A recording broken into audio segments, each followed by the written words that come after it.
वो लापता बरआज़म जिसको तलाश करने में 375 साल लग गए।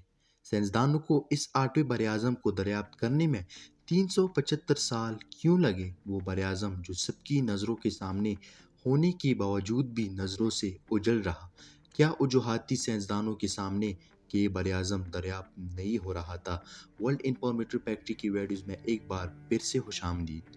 नाजरीन, ये बात 1642 की है जब एबल तस्मन एक मिशन पर थे। वो एक तजुर्बाकार जियोग्राफर थे। उन्हें यकीन था कि जनूबी निसफ कोरे अर्ज में एक वसी बर आज़म मौजूद है, लेकिन वो हमारी नज़रों से ओझल है यानी गायब है। और उन्होंने इस बर आज़म को ढूंढने का पूरा अज़म किया हुआ था। ये वो दौर था जब दुनिया का वो हिस्सा यूरोपी लोगों के लिए बड़ी हद तक पुरअसरार था, लेकिन उनका ये मानना था कि वह ज़मीन का एक बड़ा टुकड़ा होना चाहिए जिसको उन्होंने पहले से ही टेरा ऑस्ट्रलस का नाम दे रखा था, जो नॉर्थ में उनकी अपनी बर-ए-आज़म को मुतवाज़न रखने के लिए ज़रूरी था। ये कदीम रोमन ज़माने से कायम था, लेकिन इस ख्याल को अब पहली बार पेश किया गया था। और यू एबल तस्मन लापता बर-ए-आज़म को तलाश करने 14 अगस्त 1642 को इंडोनेशिया के शहर जाकार्ता से अपनी कंपनी के अड्डे से रवाना हुए। दो चिट्टी जहाज़ों के साथ वेस्ट की तरफ रुख किया, फिर साउथ और फिर मशरिक की तरफ, और बला आखिर न्यूजीलैंड के ऑस्ट्रल कॉन्टिनेंट पर उनका सफ़र इख्तिताम पजीर हुआ। वहाँ पर एबल तस्मन के साथ लोगों का पहला राबिता अच्छा नहीं रहा। वहाँ पहुँचने के दूसरी हीरोज कई मकामी अफराद एक छुट्टी कश्ती पर सवार हुए और एक दूसरी कश्ती को टक्कर मारी जो डच बहरी जहाज़ों के दरमियान पैगामात के तबादले के लिए इस्तेमाल होती थी। इस वाक़े में 4 यूरोपीय अफराद की मौत हुई थी। बाद अज़ां यूरोपीय अफराद ने 11 छुट्टी कश्तियों पर तोप के गोले बरसाए। ये मालूम नहीं हो सका कि जिन कश्तियों को निशाना बनाया गया वो बची या गर्क हो गई। और यूँ इस मिशन का अख्तिताम हुआ और एबल तस्मन नाकाम होकर एक ही हफ्ते में वापस लौट आए। इस बदकिस्मत मकाम का नाम मर्डर यानी हलीजी कातिल रखा, हालांकि उनको पूरा यकीन था कि उन्होंने वाकई अजीम जनूबी बर-ए-आज़म को दरियाफ्त कर लिया है। नजरीन, तस्मन बिल्कुल ठीक सोच रखते थे। एक लापता बर-ए-आज़म वाकई में एक हकीकत थी। एबल तस्मन ने मुमकिन तौर पर अजीम जनूबी यानी साउथ बर-ए-आज़म को दरियाफ्त किया, लेकिन उनके इल्म में ये बात नहीं थी कि इसका 94% हिस्सा ज़ेरे आब है, यानी 94% हिस्सा पानी में है। नाजरीन, 2017 में माहिरीन अर्जियात का एक ग्रुप उस वक़्त खबरों की जीनत बना जब उन्होंने जीलैंड को दरियाफ्त का ऐलान किया, जो 1.89 मिलियन मील का एक वसी बर-ए-आज़म था। अगरचे दुनिया ने इंसाइक्लोपीडिया, नक्श और सर्च इंजन कुछ वक़्त के लिए इस बात पर कायल भी थे कि दुनिया में सिर्फ 7 बर-ए-आज़म हैं, मगर इस टीम ने पूरे एतमाद के साथ दुनिया को आगाह किया कि ये गलत है। उनके मुताबिक दुनिया में 8 बर-ए-आज़म हैं और इस ताज़ा तरीन इजाफे ने तमाम रिकॉर्ड तोड़ दिए, क्योंकि दुनिया का सबसे कम उम्र, पतला और सबसे छोटा बर-ए-आज़म है। मुश्किल बस ये है कि इसका 94% हिस्सा ज़ेरे आब है और सिर्फ चंद एक जज़ायर है जिसमें न्यूजीलैंड भी शामिल है, जो समंदर की गहराइयों से उबर कर सतह समंदर से ऊपर है। ये सब नज़रों से छुपे हुए नहीं थे, मगर इस तरफ किसी का ध्यान नहीं गया।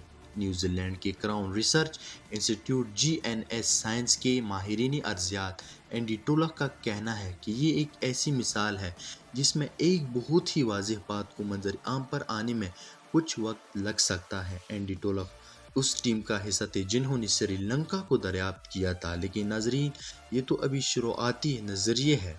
4 साल बाद ये भी बर-ए-आज़म हमेशा की तरह अब भी पुरस्कार रहेगा।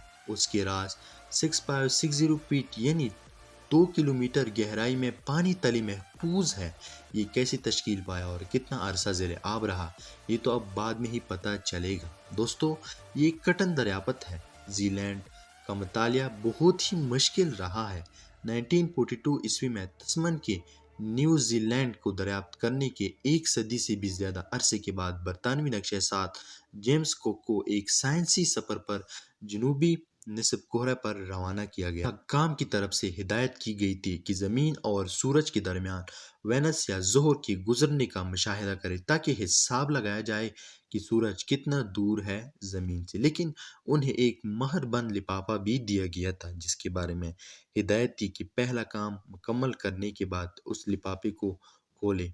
इसमें जनूबी बर आज़म को तलाश करने का एक खुफिया मिशन दिया गया था और ये बात काबिल बहस है कि वो इस पर से गुजरकर न्यूजीलैंड पहुंचने थे। इसके बाद नाजरीन जीलैंड की मौजूदगी के बारे में अव्वलीन इशारे स्कॉटलैंड की तबियत और हैवानात के माहिर सर जेम्स हेक्टर ने 1895 में जमा किए जब वो न्यूजीलैंड के जनूबी साहिल पर वाक़ई जजीरों का जायज़ा लेने के सफ़र पर थे। अर्जियात का मुताला करने के बाद उन्होंने ये अहस किया कि न्यूजीलैंड एक ऐसी पहाड़ी सिलसिले की बाक़ियात है जो एक अजीम बर-ए-आज़म के इलाके की चोटी और ये इलाका दूर तक जनूब में और मशरिक़ तक फैला हुआ है और ये इस वक्त ज़ेर आब है।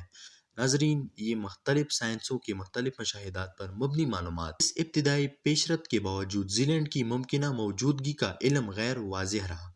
1960s की दहाई तक इस बारे में बहुत कम काम हुआ।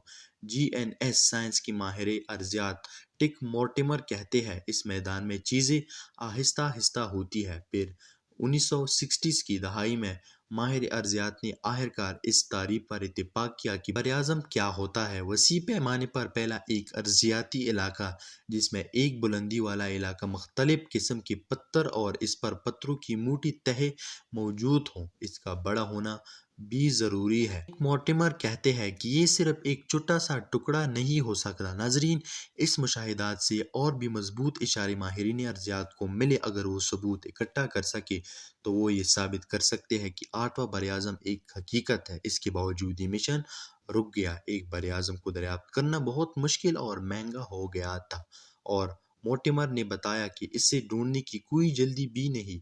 फिर भी 1995 में अमेरिकी जियोफिजिस्ट ब्रूस लिवेंडिक ने एक बार फिर इस हित्ते को बर-ए-आज़म करार दिया और इसे जीलैंड का नाम देने की तजवीज़ पेश की।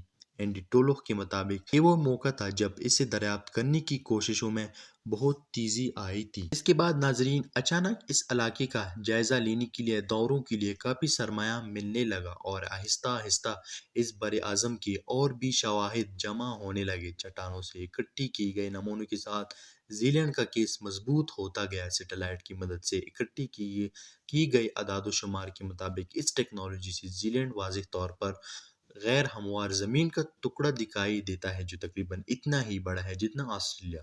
बलाखिर जब इस बर-ए-आज़म को दुनिया के सामने पेश किया गया तो इसने दुनिया के सबसे बड़े समुद्री इलाके को मंजर आम पर ला खड़ा किया। साइंसदानों के नज़दीक ये बहुत ही ज़बरदस्त मकाम है। अगर आप इसके बारे में सोचें तो कोरे अर्ज़ के हर बर-ए-आज़म पर मुख्तलिफ ममालिक मौजूद है लेकिन जीलैंड पर सिर्फ 3 मुख्तलिफ इलाके हैं। न्यूजीलैंड के अलावा इस बर-ए-आज़म पर न्यू कैलिडोनिया के जजीरे हैं जो एक फ्रांसीसी कॉलोनी है और अपनी ज़बरदस्त साहली झील के लिए मशहूर है।